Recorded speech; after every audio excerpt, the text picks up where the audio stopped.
j'aime bien le cinéma, la lecture. J'aime beaucoup aller me promener aussi dans la nature et m'amuser aussi avec mon chien. Moi, ce que j'aime bien aussi, c'est prendre des photos. Donc, j'hésite pas à en faire n'importe quand. Une fois qu'on a tout ça, c'est de pouvoir regarder une trace. Je m'appelle Chloé, j'ai 42 ans et je suis sur la région de Genève depuis une dizaine d'années. Et donc, j'ai la SLA depuis maintenant 1 an et demi. Alors lorsque j'ai appris le diagnostic, alors c'est vrai que c'était vraiment très difficile, c'était un choc quoi. Après, c'est très vite la réalisation que je voulais être là pour ma sœur dans tous les moments, enfin, dans toutes les phases de la maladie, même si c'est un peu une inconnue en fait pour nous deux et pour tout le monde. Les premiers symptômes, c'était des difficultés à bouger les doigts. La SLA, c'est la maladie des 1000 comme on dit, parce qu'au fur et à mesure que le temps passe, on est obligé de, entre guillemets, faire une croix sur plein de choses. Alors je dirais que la SLA, quand on apprend ça, c'est sûr que le regard sur la vie change parce qu'on est là pour vivre les choses vraiment au maximum. Et ça fait forcément réfléchir sur la manière dont on aborde la vie, qu'est-ce qu'on fait, qu'est-ce qui est le plus important pour nous. Alors le point positif, c'est que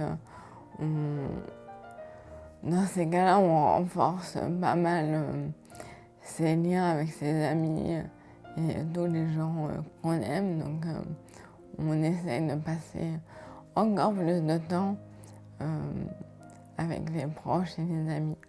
Alors c'est sûr que la maladie, je trouve qu'elle nous a rapprochés avec ma sœur, puisque je voulais vraiment être à ses côtés. Oui, alors c'est vrai que les voyages, j'aime beaucoup les voyages, donc j'essaye d'en faire le plus possible. Le meilleur voyage que j'ai fait, c'était quand je suis allée 3 semaines au Japon. Il faut éviter de reporter au lendemain les choses. Ok, on a la maladie, mais on a peut-être envie des fois de s'en échapper ou de penser à autre chose. Alors on aime beaucoup avec ma sœur la mode. On aime bien aller regarder un peu de la mode un peu éthique, un peu bonne qualité, de marques françaises ou autres. Être indépendant, c'est quand même très important parce que c'est la liberté de faire ce qu'on veut quand on veut. Donc j'essaye de le garder au maximum. Le plus important quand il y a des gens qui viennent me voir ou quand on discute, c'est que les gens essayent de se mettre à la place pour savoir de quoi j'ai besoin.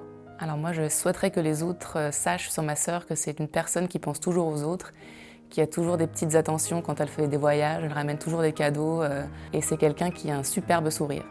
Je dirais le plus beau dans la vie, c'est vraiment le quotidien, les petites choses du quotidien.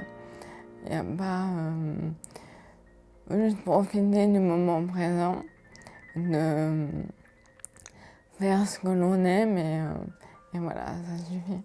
Pas besoin de grandes choses.